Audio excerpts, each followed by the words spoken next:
I'm going to ask you one last question, and you know, think about it for a second. But good books. Anything good book related to the field, unrelated to the field, that you think would help a practitioner such as myself or anybody who's watching? Oh gosh, I think anybody, you know, Istvan Bali, he's kind of one of the lead proponents for the long-term athlete development, and he actually did publish a book called about long-term athlete development, and it's actually very well written. How to work with, how to develop the athlete, not just from my standpoint as a coach, but if that athlete is also doing a club team as well. How do you work with that coach as well, so that you're not, getting the athlete burning the candle at both ends, or burning themselves out.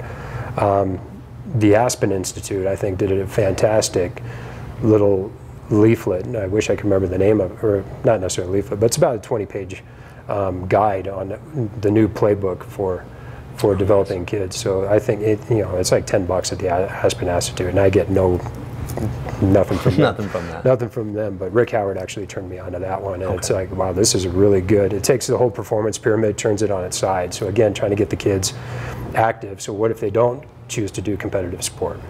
What if they choose to do an individual sport? What if they just choose to do intramurals or some type of activity?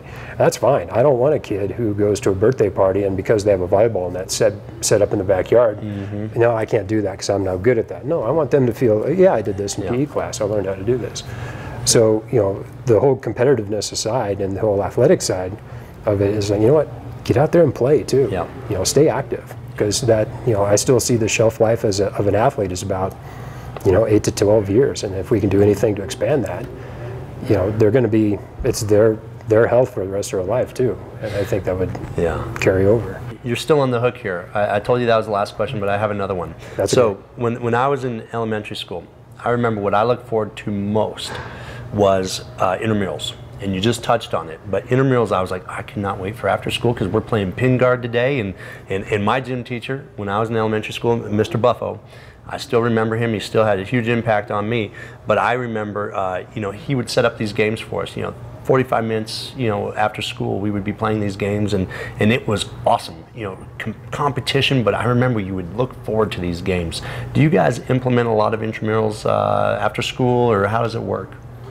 In our 5-day week, it's usually our Friday, we have our game day Friday, and that's when we just let all the kids in that grade, and we just come up with some big activity for the kids to do, and they just, not necessarily turn them loose, but it is controlled chaos. I mean, so whether it's a capture the flag type of game, or just some kind of dodging or throwing, or friendly competition type of thing as well. After school, this is where, we actually put together a task force on how to get phys ed into our daily curriculum for our 7th and 8th graders, because they will do sports after school, and so there really isn't a lot of intramural yet. I have a feeling though that with this task force proposal that we just put together for our school, it actually might start incorporating some of those.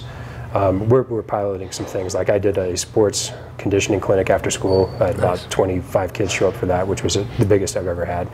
I have another colleague who's doing a lifetime sports, so they'll do like bowling, they'll do ultimate frisbee, they'll do golf, they'll do all kinds of other activities with these kids after school. So I really think we're trying to evolve into something else other than just the traditional sports model.